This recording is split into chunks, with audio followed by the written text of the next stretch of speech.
Good afternoon, Louisiana, and welcome to another edition of Bayou Bets, Monday, February 20th, the Lundi Gras edition. So happy Mardi Gras weekend to everyone. I hope you are all gearing up for some festivities tonight or tomorrow and looking forward to a good time across Louisiana. And we're looking forward to a good time for the next 40 minutes or so. We'll be with you talking some sports betting. Of course, we're a week removed from the Super Bowl, but plenty to talk about, Spencer. Saints free agency, Pelicans restarting, the NBA AllStar Game, got some thoughts on that. PGA, we'll even talk some XFL. So we've got a little bit of everything for you. Jim Derry's still on vacation because he's a slacker, and he also happens to really like Mardi Gras. So hope he's having a good time. But Yeah, how are you he doing is. on this Lundi Gras?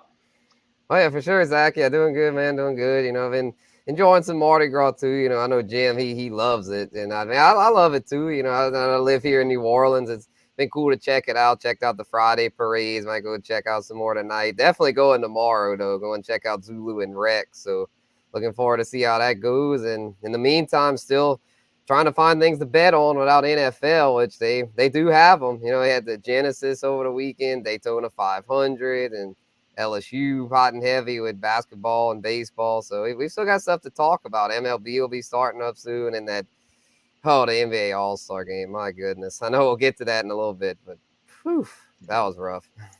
It did provide some betting opportunities. I felt like there was a couple of tickets floating around at better than 20 to 1 odds for any player to score over 50 points, and that hit. Jason Tatum scored 55, so I think it was like plus 2100 or plus 2200 depending on where you got it. You could really make some money. Obviously, the over was a very Yeah, easy bet. take the over. Take the This over. this idiot bet the under because it went way under last year, and I thought, well, no one knows about the Elam ending, so it'll go under, and maybe that's part of my frustration. But we will get to that. I want to let everybody know up top we are brought to you by Caesars Sportsbook, as always, and we still have our LSU poster deal available for you. LSUposter.com. You get a 3 poster set for free. That's a $90 value. All you have to do is register for a new Caesars Sportsbook account and bet a minimum of $10. So you bet that $10, you get a $90 value. And hey, you might win the bet too. If you're smart enough to bet on the over on the NBA All-Star Game, you win the bet. We do have a new look, Spencer, for Bayou Bets, and some new looking graphics, new structure, those sorts of things as we kind of go into the football offseason here. So what we're going to do is we're going to start with what we call the weekend headlines, and most of these are going to be local. Some of them won't be, depending on the weekend. Derek Carr visiting with the Jets over the weekend, the second team he has visited in his free agency. Obviously, visited New Orleans really before he was technically a free agent, but that's what it was. I mean, he was scouting out the Saints to see if that's who he wanted to play for. Now he's scouted out the Jets. We may see the Carolina Panthers. We may see some other teams involved. And so that's going on. LSU women winning again. They're now 24-1. The LSU men, actually, I think the women are 25-1 now. The men, well, they were favored by 7.5 points against South Carolina on Saturday. I really thought they were going to get off that 13-game losing streak, but no, it didn't happen. So there's always baseball. Baseball sweeps Western Michigan. Gets off to a hot start. Number 1 team in the country stays right there. And then Ricky Stenhouse Jr. wins Daytona 500. We'll have more of your thoughts on that later, Spencer, as well. But let's just spend a minute talking Derek Carr. And for those of you listening, if you're not on Twitter, leave your comments and we'll get to those as well, or your questions. Derek Carr visiting the Jets. How much meaning do you put in that?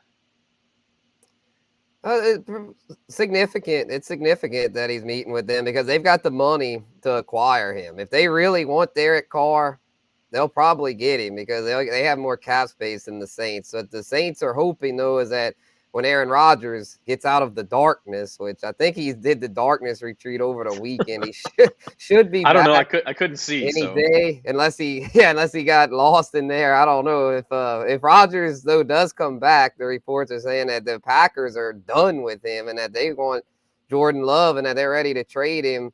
And the Jets are the team that seems to really want him. So if they get Rodgers, well, then Carr's obviously not going there. But if Rodgers says I want to go to the Raiders or somewhere else and stands the Jets up, at that point, I think Carr ends up a Jet. So from the Saints' perspective, got to hope that Rodgers goes to the Jets because I think the Jets are the real only real competition that's a threat to the Saints. I feel like the Panthers could maybe make an offer, but I don't think he'd want to go there since it's the new regime. They're going to be kind of rebuilding.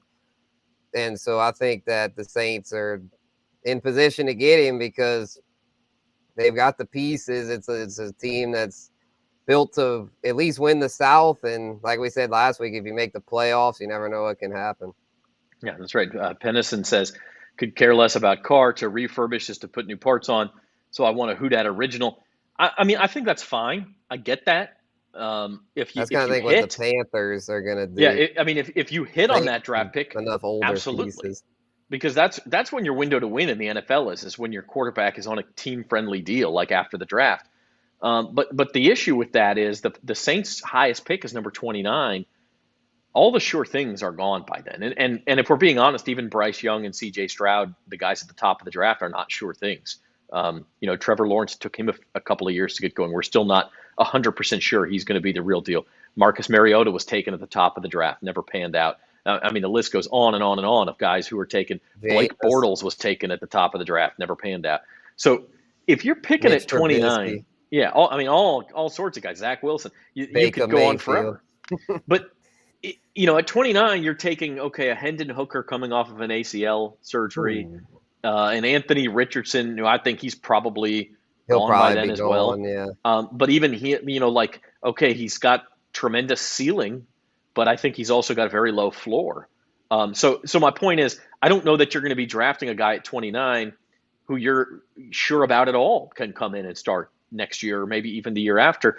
Um, you know, I kind of like the idea of going after Carr, or maybe it's Jimmy Garoppolo, another free agent, and then drafting in the fourth or fifth round a quarterback. Like I really like Jake Hayner from Fresno State. I've said that since last fall, as a guy you bring in and kind of groom him to be, maybe 3-4 years down the road when Carr is aging and maybe he's done with this contract, you have a guy who can step in, just kind of like Jordan Love did.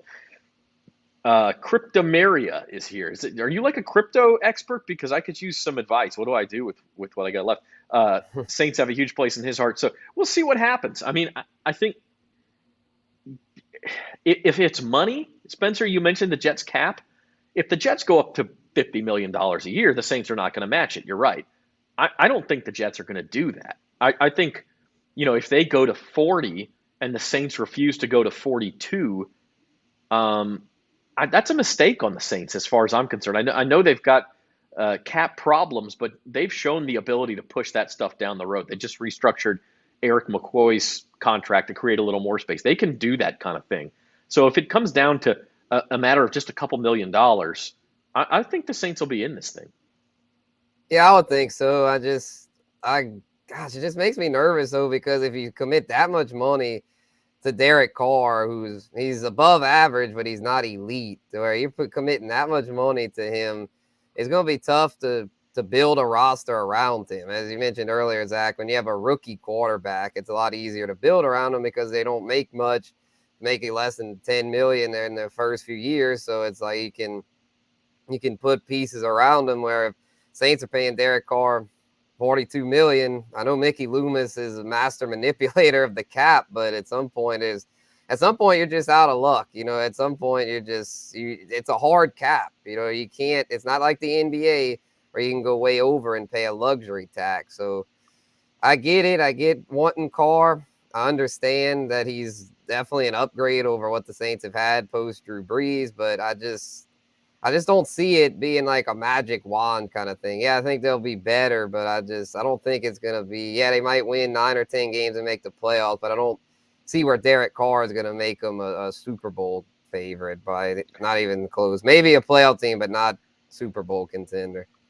No, I agree. I mean, I want to be clear. I don't think this is a magic wand by any stretch of the imagination.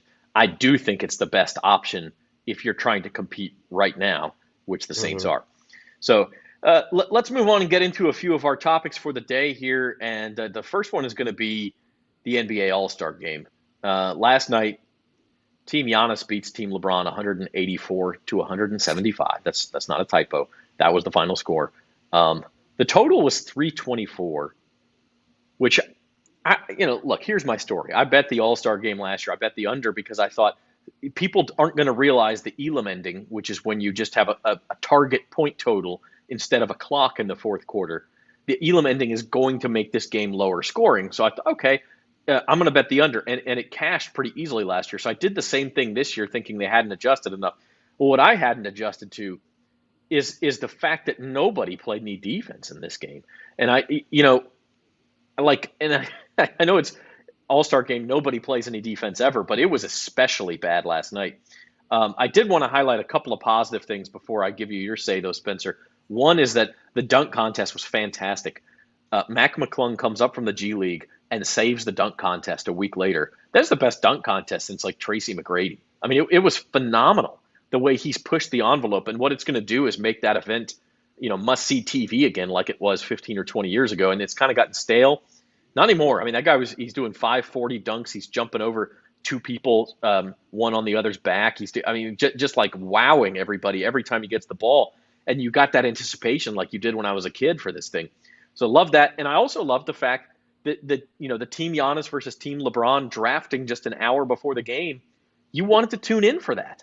Like the NBA All-Star Game has the most ridiculous pregame of any sporting event ever. I mean, it goes on forever and ever and ever. But like I wanted to watch that more than I wanted to watch the game to see who they were going to pick. And instead of doing it at halftime of a Thursday night TNT game, it was great to see it at the All-Star Game, Spencer. But then the game started. Yeah, and the game started, and then dudes were literally from like way away throwing underhand passes like at the backboard. Balls are flying off, trying to do these like just showmanship dunks. I mean, it was like wannabe Harlem Globetrotters. I mean, it was so silly. I mean, I tried watching it, and I had trouble even making it past just like 5 minutes. I just had it on in the background, but I was just like, this isn't even watchable. As far as I'm like, I'm a basketball purist. I love good, like tough defense, fundamental basketball. So when I see silliness like that, it annoys me. And I knew going in there's going to be a lot of that. That going in, that they don't take it that serious and all. But to me, they kind of crossed the line as far as it was just like they were just on the playground, just acting like 12-year-olds. It was just not very entertaining in my opinion, because it's just, I mean, these are the best in the world, but they just were not locked in. I mean, they had a lot of quotes about it too. I mean, Jaylen Brown admitted it was like a freaking layup line, and the coaches, said it was the worst basketball they had, like the worst game they had ever been a part of. So if the people involved didn't even like it, it's rough.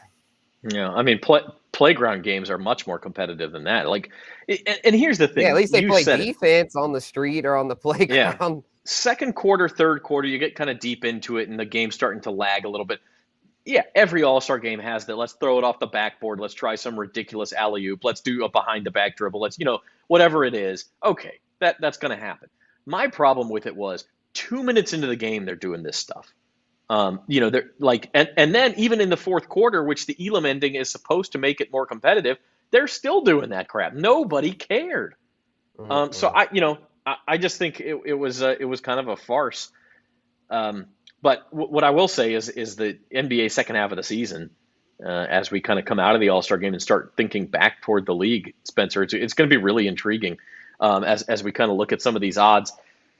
The Celtics, the team that's been the best team all year long, they were the preseason favorites. Honestly, I mean, you're going to laugh when I say this. I thought they should have won it last year. I had a lot of money on them to win it last year, and they didn't get it done in the finals. But I think they're the best team. But now you have, the Bucks have Giannis. The Nuggets are healthy again. The Suns have geared up. The Clippers signed Russell Westbrook for whatever the hell they would do that today. Blech. Like, you have all Terrible. these teams, all these teams gearing up to challenge the Celtics. I think it's wide open.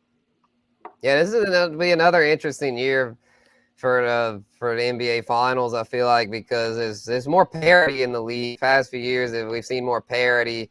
But I'm with you, though, that the Celtics are the team to beat. They've got it all, and they've showed against the Bucks, even without their stars. They were without Jason Tatum and Jaylen Brown, and still almost beat the Bucks with Giannis. So to me, this tells me that Celtics, they're to me, they are actually somewhat of a value at plus 325. I normally don't ever take the favorite, but in this case, I might. I would definitely take them over the Suns. As I mentioned last week, I want no part of the Suns. I'm not buying the Kevin Durant hype. I just don't feel like he's going to be able to get him over the hump. I just don't feel like he's got that same it factor that MJ, Kobe, and LeBron had. So I'm not touching the Suns with a stick. But Boston, I'm thinking my early leans probably Boston and Denver. Jokic versus Tatum, arguably the guys have had the two best seasons in the NBA this year. And then, the Clippers just left LOL. I mean, Russell Westbrook, come on, man. That was so silly. You might as well have kept John Wall if you're going to bring in Russell Westbrook. I mean, if he's running the second unit and getting 12 minutes a game, that's one thing.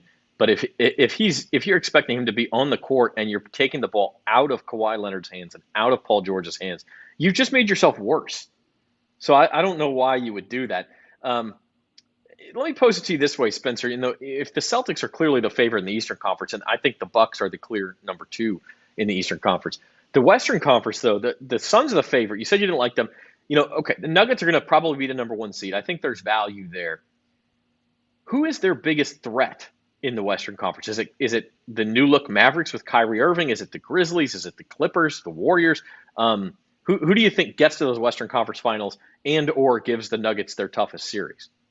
Yeah, I think the Nuggets' 2 biggest threats are the Grizzlies and the Warriors. I actually think the Warriors are still their biggest threat because they don't match up as well with them. Against the Grizzlies, I think they'd get past them. The Grizzlies, though, are physical and tough, so I think that series would at least go 6 or 7 if they match up at some point. But the Warriors, though, I know they're not really in a good position right now with Steph Curry hurt, but if they can still get a top 6 seed, which is still possible, Curry should be back within a few weeks to where I think they're still very much a contender. I think they could be worth a flyer at this spot. And I don't want to sound like a homer here, but like the Pels, man, if Zion comes back, could be kind of sneaky. We saw what they did last year against the number 1 seeded Suns. Yeah, we'll see. Let's get him healthy first. Lonnie agrees with you. He says the Warriors will win. I'm going to go ahead and say the Suns. I think I understand what you're saying about Durant. That guy's legacy looks completely different if his toe is not on the line in that series against the Bucks a couple years ago. And he hit that shot. He just had his big toe on the line. And so I'll give him a pass. He's won a title. I still think they're probably the Nuggets' biggest threat. But we shall see. Moving on to our next topic, it is the PGA's Genesis Invitational. And the reason we want to talk about this is twofold. Number one, because Tiger Woods played. Tiger Woods played, and not only did he play, but Tiger Woods looked competitive. He made the cut. He actually was in the top 20 for much of the weekend. I think he finished 45th or 43rd or something like that. He didn't have a great day Sunday, somewhat predictable. I think the issue with him is still going to be, can he walk 4 rounds consecutively on 4 consecutive days and have his body hold up?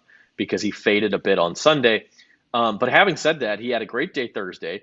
He was okay Friday, made the cut, had another great day Saturday, and like I said, was really, not that he was ever threatening to win, but he was in the top 20 and kind of more than just being there because he was Tiger, he was competing. And it was great to see just at a fantastic tournament to see Tiger Woods back and making you think he can make some noise at the Masters and the other majors this year.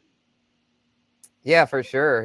Because I mean, if I was Jim, I'd be a little nervous about his bet he made with Uncle Big Nick about Tiger never winning again. I still think Jim will be safe. I still don't think Tiger will win, but he's showing that he's going to compete. I think he'll have at least one high finish in the majors, assuming he competes in all of them.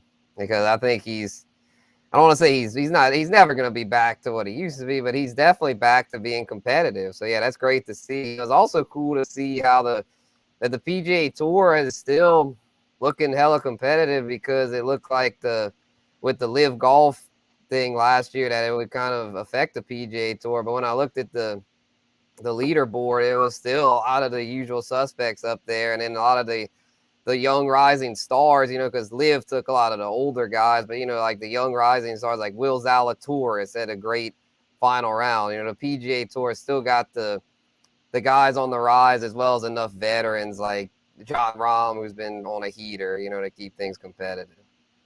Yeah, I mean, I think 23 of the top 25 in the World Golf Rankings were at this tournament, so that's just 2 that are on the Live Tour who weren't there. This was like a mini major, and the fact that at the majors, the live guys will be there too, is the only difference. So this was as good as it gets. It was an elevated event on the PGA Tour.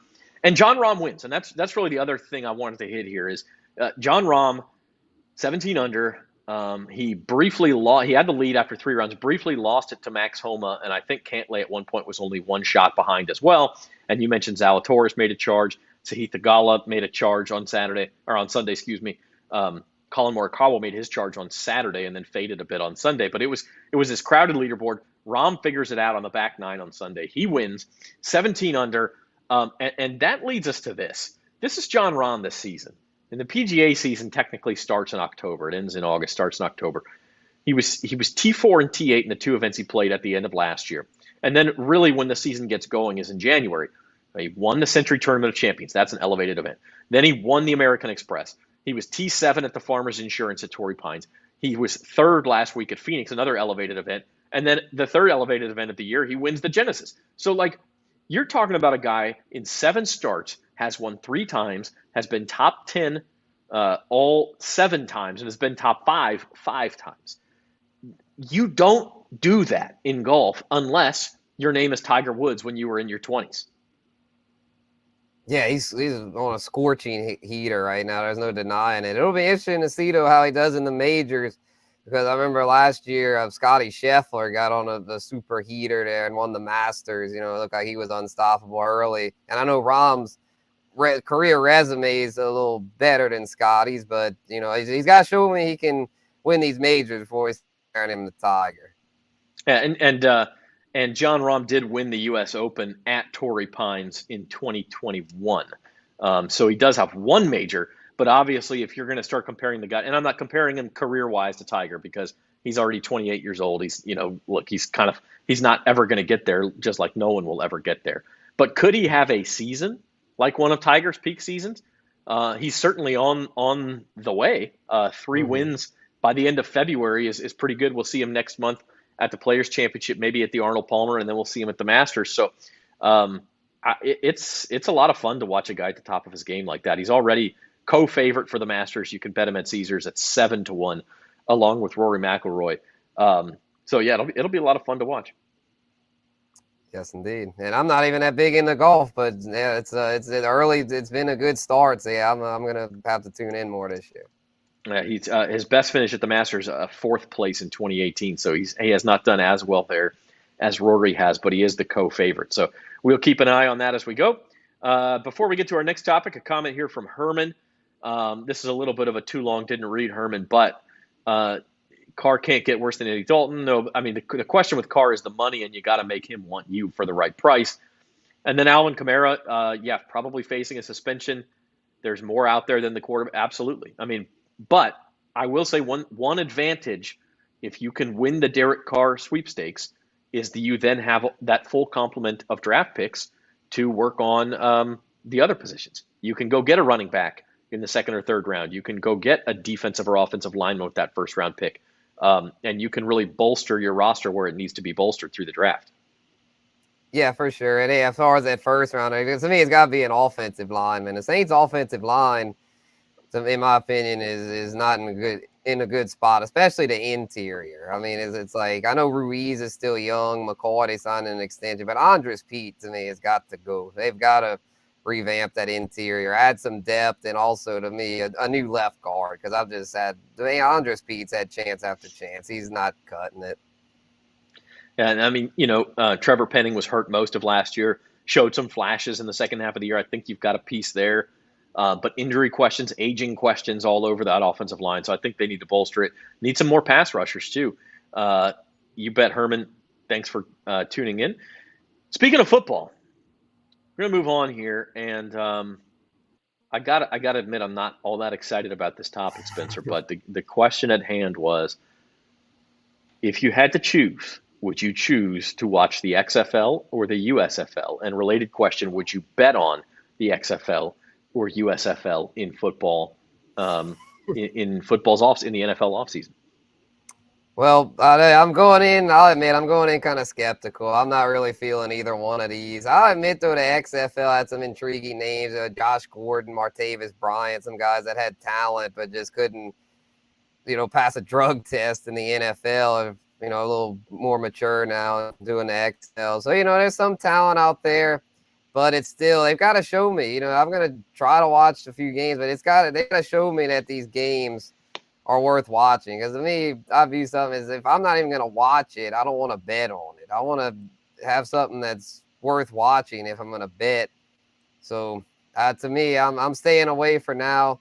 But if they show me something, I'll try to keep an open mind. But right now, just not really feeling the hype surrounding these. I know it's football, but it's just not NFL, not even close. Yeah, I mean, ESPN, which is telecasting the XFL, is just trying to shove it down your throat. It's just nonstop. If you look at their social media, their commercials, their promo, oh, the XFL is back and it's football and The Rock is yelling at you and look at what the St. Louis Battlehawks did and the Seattle Sea Dragons. Like, for one thing, these names are the sort of names that you come up with if you're in fifth grade and you're creating a fake football league in your backyard with your cousin, right? Like, let's have the Battlehawks and the Vipers and the Sea Dragons. Like, these names are ridiculous. And I get the XFL is supposed to be kind of theater of the absurd, and that's neither here nor there. Look, I'm the type of guy who likes some seasonality in my sports. And what I mean by that is when it's football season, I freaking love football season. I'll watch it every Saturday. I'll watch it every Sunday. I'll tune in for the Thursday night games. I'll think about the games all week. But when football season is over, yeah, I'm a little sad, but I'm not like Jim Derry who sits around and twiddles his thumbs between Mardi Gras and, opening of training camp. Like, hey, it's basketball season. I'm going to get into March Madness. By the way, the women's basketball SEC tournament is next week. We're already almost to March Madness. So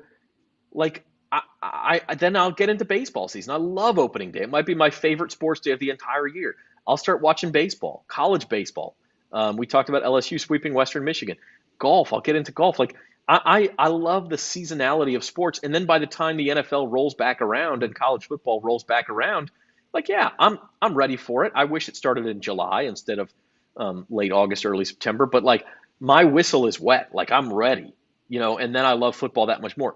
I don't need the XFL in the spring. I don't need the USFL in the spring.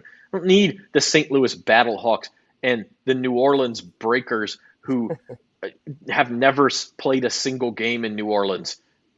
No. And Horace says he's ready for baseball. You have odds. Yeah, there are odds in the World Baseball Classic. I believe, and it starts March the 7th. We'll get into that in the next few shows. I believe the Dominican Republic is actually a slight favorite over the USA. It's like plus 250 to plus 300 or something. And then you have Venezuela, Puerto Rico, some of the other Latin American countries are up there as well. Japan is up there. So yeah, I'm with you. I just can't get into it. I will say, I wish I'd watched the XFL instead of the NBA All-Star Game last night. Yeah, for sure. Yeah, it was tough. Yeah, and I watched the Daytona 500, which was pretty entertaining. But when we get to the rant segment later, I got a kind of a bone to pick with NASCAR because I like my NASCAR, but man, that ending had me upset. Yeah, we do have rants coming at the end of the show. We're calling it our sound off segment. One more topic to get through first, and that's related to what we just talked about. With football over, what gets the most of your betting attention? And not just that, but your sports fan. Because like you mentioned, we bet on games not because we want to read the box scores. We bet on games because it makes them more fun to watch. And so when we're talking about our house money parlays for the rest of the year and some of our other bets, what do you like to turn your focus to now that football is over for the season? Yeah, for me personally, I like my racing, but it's hard to bet on racing, man. So what I like to bet on is, in the spring, we got basketball. I really like watching basketball. It's my second favorite sport to watch after football. So tend to bet more NBA. I like to bet NBA. It was kind of tough today for daily best bets because there's no NBA. So I had to turn to college, we went a couple chalk favorites there and hoping they can cover. But as far as overall, I prefer, NBA, some college, but mainly NBA in the spring. But then when the summer comes around and NBA and, ball basketball is finished at that point, then I turn my attention to baseball because there's value to be had with baseball, especially when with these pitching matchups sometimes, and then with conditions and just crazy stuff. With baseball, it's that daily grind, and there are times where you can find value with baseball to where it can be fun to bet on. Pretty nice sweat in baseball to bet the Nerfy, the no runs in the first Yeah, inning, and yeah. If just you just want sit there and something wait for quick, just a 6 outs. quick Yeah, fix. Yeah, exactly. those are pretty fun. So yeah, I like those. My thing, and this is like Uncle Big Nick got me into it in part, and some other people have gotten me into it. But like betting on golf has become really fun for me to the point where I look forward every weekend to see what the field is going to look like, what the odds boards looks like. Played some DraftKings. I won a small DraftKings tournament over the weekend, $150 for a $5 entry. Um, which was the first one of those that I'd hit. It's just a ton of fun. You have Thursday, Friday, you sweat out the cut on Friday to see if your guys make the cut, and then Saturday, Sunday, watching the leaderboard kind of go up and down. Unfortunately, have not bet Jon Rahm yet this year, which is apparently stupid of me. But it's another one like NASCAR where you don't always want to bet the favorite because a lot of times Yeah. the favorites in these huge events are not the ones winning. So I tend to look away from that, and so don't do as well when Jon Rahm wins. But it's still a lot of fun. And it's one of those relaxing sports too, where you can flip the TV on for 45 minutes, check out what's going on, and then when you got to go run the errand, you got the honeydew list, you go outside to play with the kids, whatever it is, do yard work. You can turn it off and then check back on it a couple hours later, still go.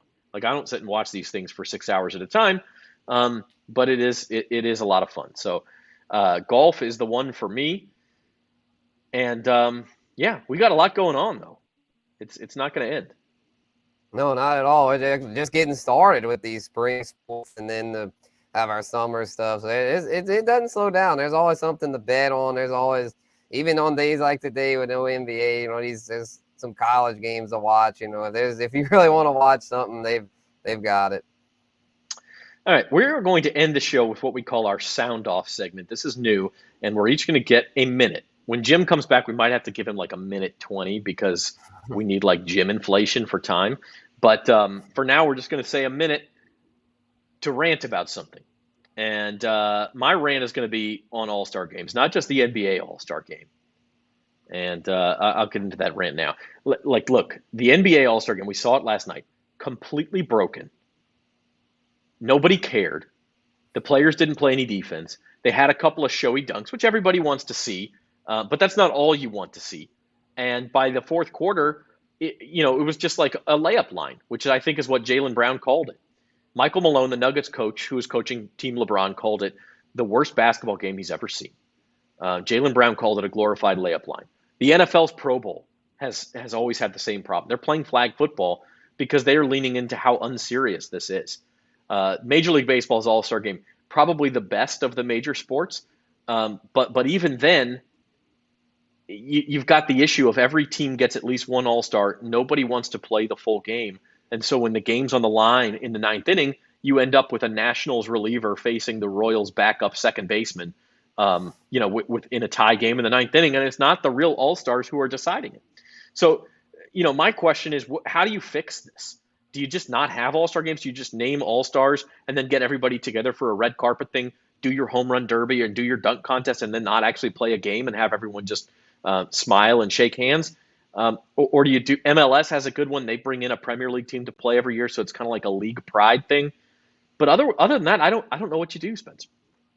Yeah, unfortunately, I feel like these All-Star games, and as we saw at the Pro Bowl this year, they abandoned it. It is broken beyond repair because the modern athlete they don't care. They don't have that same like chip on their shoulder, that pride to represent the American League or the National League or the Western Conference or the Eastern Conference. They just don't have that as far as that wanting to win because they get paid to play for their respective team, and they don't feel like they want to put their bodies on the line for these all-star events. So it's kind of tough because it's in today's sports, it's harder than ever on bodies. Injuries just seem to keep going up. It's tougher to stay healthy. It's a tough grind, but with these all-star games, to me, you just gotta accept that that's just how it is. And probably for like the NBA, I mean, you just gotta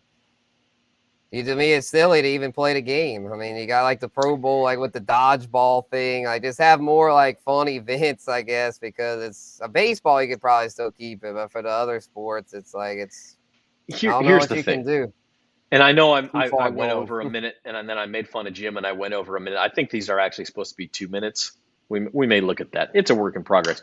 But I like my thing is, if you're going to have the game, and the NBA is going to tell us that this matters, and they're going to bring in um, music stars to play halftime shows, and they're going to have a huge pregame show and make the whole league come to Utah for God's sakes in February, and like run these big expensive commercials.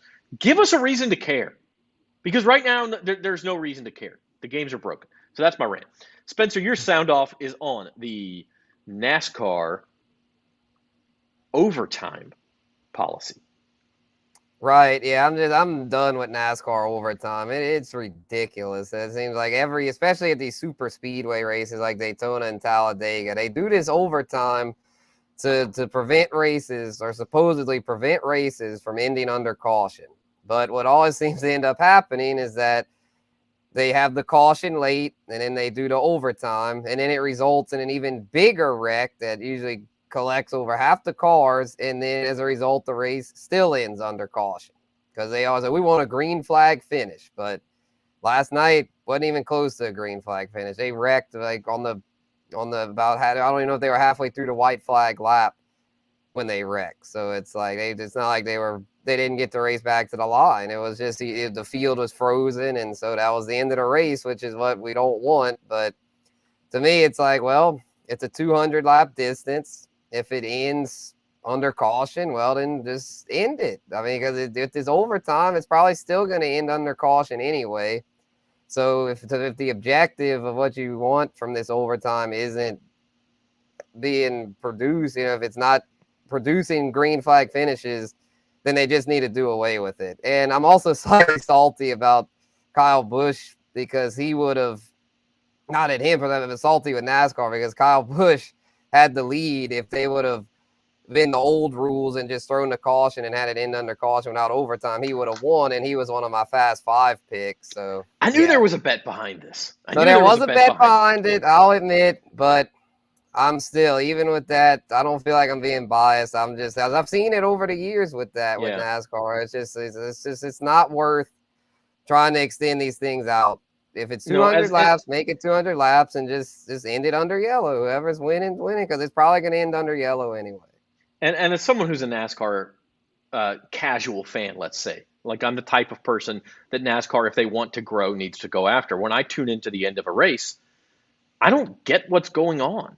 Like there's a wreck and then there's overtime. Oh, okay, I guess there's 2 more laps, but when do those 2 laps start? Oh, I guess they started now. Oh, there's another wreck. How come they're not extending it 2 more laps? Like it's very confusing. I would just say end the race when it ends, and that's what happens. And a related point, Spencer, I will say people have too big of a problem with ties in sports. And this is not NASCAR. I understand an individual sport, a golf tournament. You can't you need to break a tie. Like there has to be a champion. But in regular season events, like do we need to play overtime in the NFL? Do we need to play overtime in the NBA? Why can't there be a tie? Do we need to play extra innings in baseball?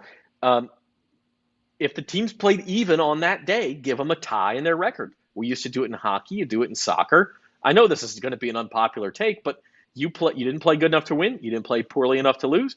You get a tie in your record, and that is reflected in your record at the end of the season. And then once we get to the playoffs, yes, we're going to have to break these ties somehow. But a tie can be representative of how you performed on that day. So I'll say that. I mean, this culture of we have to have a winner and it has to end exactly the way we wanted it to. No, we don't. It's sports. Sometimes it's just the way it works out. Sometimes the two sides were even on that day. Uh, yeah, I know USA no tie, but hey, MLS season starts on Saturday, so don't give me that because they got ties in MLS, and MLS has grown faster than any professional league in America outside of the NFL in the last 20 years. So I just don't. Sometimes that's what it is. Hey, we do have a poll question as well. We've been doing the last couple of weeks. Our poll question for you, and this is also a teaser to Thursday's show. Where will the Pelicans finish the 2023 season? top 4 seed. That means they get home court in the first round. Got a lot of work to do to get there, but only 2 games behind the Clippers, who sit in 4th right now. Number 5 or 6 seed, which I think is probably my pick right now. Although I may also pick back in the play-in tournament. They're tied for 7th right now. They would be in the play-in tournament if the season ended today. Or does this become a disaster and they are out of the postseason altogether? You can log on to bet.NOLA.com, place your vote. It's live right now on the site. Check that out, and we will show the results on Thursday's edition of Bayou Bets, Spencer. For sure. Yeah, let's just say I haven't decided what my vote is going to be yet, but I'm definitely not already cross off disaster. There's no way. This team's deep enough. Even if Zion's deal ends up a disaster, like I still think they at least make the play-in tournament. But like I said last week, I'm staying optimistic. I think Zion will come back and that the Pels will be okay and could be a force to make a deep run. Jerry is here, and he says, well, you missed our segment about – you're going to have to go back and watch the replay, Jerry. We talked about the XFL a little bit. We weren't too excited about it. It's not for me, man. It's it can be basketball season now. It doesn't always have to be football season, and that's okay. But we will talk Derek Carr, and as I said, I wish I had watched that instead of the NBA All-Star Game ridiculousness. I wish I had watched the draft and then turned that excrement off. All right, that's our show. We'll see where Derek Carr signs here in the next few weeks. We'll be back Thursday. I don't think he'll sign by then. 4 o'clock on Thursday, we're going to talk some more Pelicans as they prepare for – you can't call it the second half, can you? It's really like the 4th quarter of the season. They got 23 games left at this point. So they'll play a couple of them this weekend, and they'll be down to 21 games. So Jim Derry will be back on Thursday as well. So we'll welcome him back from vacation. And we'll keep rolling, Spencer. Yes. Yeah, I can't wait. We're going to have a lot going on. And that's the cool thing with everyone say about XFL and all that, USFL. But with the NFL, it's a year-round news cycle. I mean, the Super Bowl just ended, and we're already talking Derek Carr and stuff. So to me, and NFL Combine next week too. Exactly. There's enough NFL news to where if y'all want to bet XFL, cool. But I probably won't be messing with that. Jerry, it's okay, but only this time. Be on time next week, 4 o'clock Thursday on Bayou Bets. No, we love you, Jerry. We will talk to you all soon. Thanks for being here. Bet.NOLA.com for all your sports betting and Louisiana sports news. And we'll be back on these same channels at 4 o'clock on Thursday. See you then.